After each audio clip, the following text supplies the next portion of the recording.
Assalamualaikum warahmatullahi wabarakatuh. Selamat datang kembali dalam channel Kumpulan Cerita.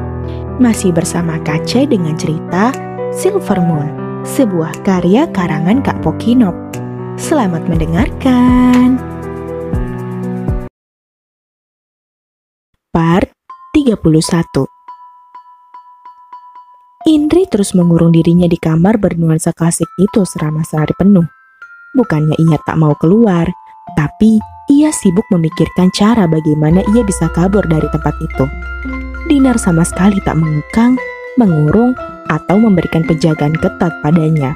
Karena Dinar tahu kalau ia baru pertama kalinya ke dunia ini. Dan juga ia sama sekali tak mengerti sihir, apalagi memakainya. Jadi, ia terus berpikir berbagai cara untuk kabur dari istana tua ini. Di hari keduanya, ia keluar dari kamar itu dan berjalan-jalan di sekitar istana. Indri menatap ke arah gerbang besar yang sepertinya pintu masuk istana ini yang dijaga oleh beberapa pengawal istana. Pantas saja ia membiarkanku berkeliaran seperti ini. Penjaga istana saja ada di setiap sudut istana. Indri melirik ke arah para pedagang yang menaiki kuda sebagai kendaraannya, serta membawa gerobak dagangannya yang berbentuk seperti boks memanjang yang ditutupi kain hitam di seluruh sisinya, masuk ke istana sambil tersenyum. Kau akan menyesal telah meremehkanku, Pangeran Dinar. Indri mulai mendekati salah satu gerobak dagangan itu dan membuka kain hitam yang menutupinya, lalu memeriksa isinya yang ternyata adalah buah-buahan yang sudah dikotak-kotakan. Tanpa pikir panjang, ia menaiki gerobak itu dan bersembunyi di balik tumpukan kotak yang paling tinggi agar ia tak terlihat. Kenapa lama sekali? Apa mereka akan berada di istana seharian? Keluhnya sambil mengibas-ngibaskan tangannya ke arah wajahnya karena terlalu pengap di dalam gerobak itu. Setelah menunggu kira-kira lebih dari 2 jam, gerobak itu berjalan membuat Indri tersenyum puas. Nggak sia-sia pengorbanan gue nunggu lama sampai kepanasan gini. Setelah mendengar suara gerbang dibuka, Indri mengangkat sedikit kain hitam yang menutupi gerobak untuk mengintip ke arah luar. Ia tersenyum karena melihat gerobak ini sudah berjalan melewati gerbang istana. Akhirnya, gue harus nunggu jauh dulu dari sana baru gue keluar dari gerobak. Katanya membuka kain hitam itu agak tinggi agar angin masuk dan ia bisa bernapas bebas. Setelah kira-kira cukup jauh, Indri bersiap-siap melompat dari gerobak. Untunglah, kuda yang menarik gerobak ini berjalan dengan kecepatan sedang. Jadi, ia bisa mendarat dengan mulus di tanah.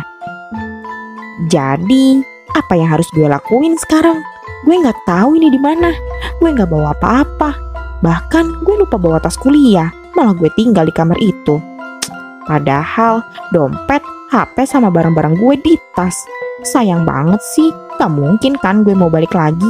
Dinar sialan. Gara-gara dia nih gue begini. Indri terus mengoceh sambil terus berjalan melangkahkan kakinya entah kemana. Ia melihat sekeliling. Tak ada seorang pun yang lewat jalanan ini. Sisi kanan dan kiri jalan dipenuhi pepohonan yang rimbun. Sangat cocok untuk bersembunyi. Ia akhirnya berhenti dan duduk di bawah salah satu pohon yang rimbun. Ia menatap jari manisnya yang terpasang cincin pemberian Dinar. Dengan kesal, ia melepasnya dan melemparnya begitu saja ke arah jalanan di depannya. Gara-gara cincin itu, ia jadi ingat dengan cincin yang diberikan oleh Zelia tempo hari. Ia menambahkan rantai di cincin itu dan memakainya sebagai kalung karena jika memakainya di jari, itu akan mengganggunya saat latihan karate. Zelia, tolongin dong, katanya mengusap-ngusap cincin yang terkalung di lehernya. Tiba-tiba saja dari kejauhan terdengar suara langkah kaki kuda. Bukan hanya satu, tetapi banyak. Indri langsung menoleh ke arah datangnya suara itu yang berasal dari kerajaan Dinar. Dan terlihat orang-orang berjubah hitam dan menutupi wajahnya sedang menuju ke arahnya dengan kuda. Sial, itu pasti suruhannya si Dinar. Indri langsung berlari terburu-buru ke arah yang sama dengan mereka. Tapi kemudian ia sadar ia lari ke arah yang salah dan akan berbelok ke arah kanan sisi jalan ke tempat pepohonan yang rimbun. Tapi terlambat seseorang menarik tubuhnya dan ia melayang lalu terduduk di atas kuda salah satu orang itu. Lepasin! Lepasin! Indri terus memberontak dalam dekapan orang itu, sampai akhirnya ia menonjok rahang orang itu. Indri membeku karena mengenali suaranya. Kau kasar sekali, tak bisakah kau diam? Ini aku.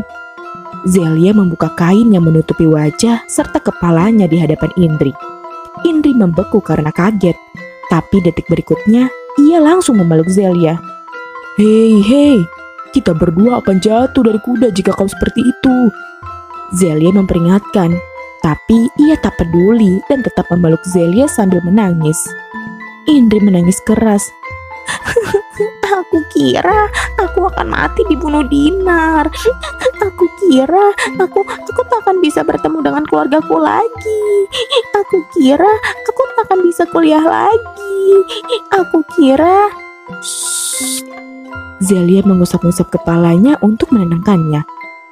Kau gadis yang kuat dan pintar. Kau sangat hebat bisa kabur dari sana. Zelia tersenyum ke arahnya. Syukurlah kau tak apa-apa, kata seseorang di sebelah mereka. Indri menoleh lalu melotot kaget. Orion? Teriaknya. Luna, gimana keadaan Luna? Tenanglah, ia baik-baik saja, katanya menatap lurus ke depan tanpa menoleh ke arah Indri. Sampai kapan kau akan terus memelukku seperti ini? Tanya Zelia salah tingkah. Sampai kuda ini berhenti. Aku takut jatuh, bodoh, katanya berbohong. Aku tahu kau berbohong, balas Zelia tersenyum geli. Masa bodoh, aku gak peduli, kata Indri cuek dan tetap tak melepaskan kedua tangannya yang melingkar di pinggang Zelia.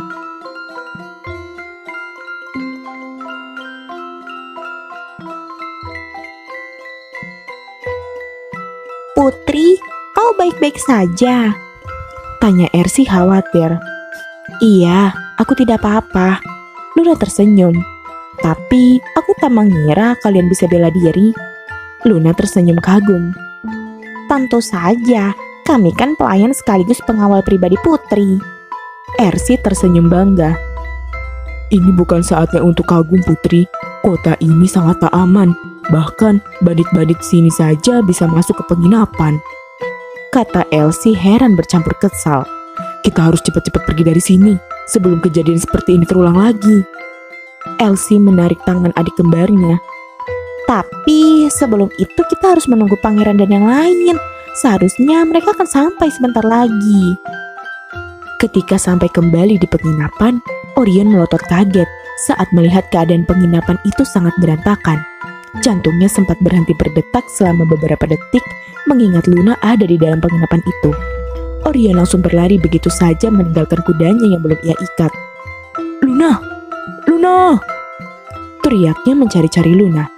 Ia berlari ke arah kamar tempatnya dan Luna kemarin beristirahat. Luna! Teriaknya membuka pintu, disambut dengan wajah kaget Luna. Hei, kenapa kau berteriak-teriak? Tanya Luna menghampiri suaminya. Orion menariknya dan langsung memeluknya. Syukurlah kau baik-baik saja.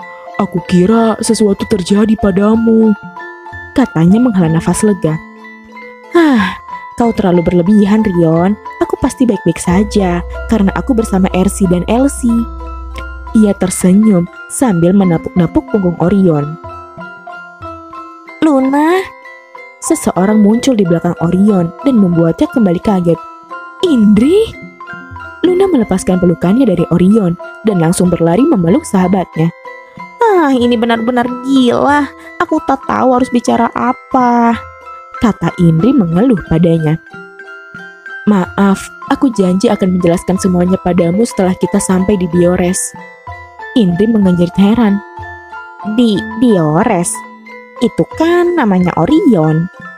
Benar, ayahnya adalah seorang raja di Biores. Berarti dia pangeran dong, kata Indri.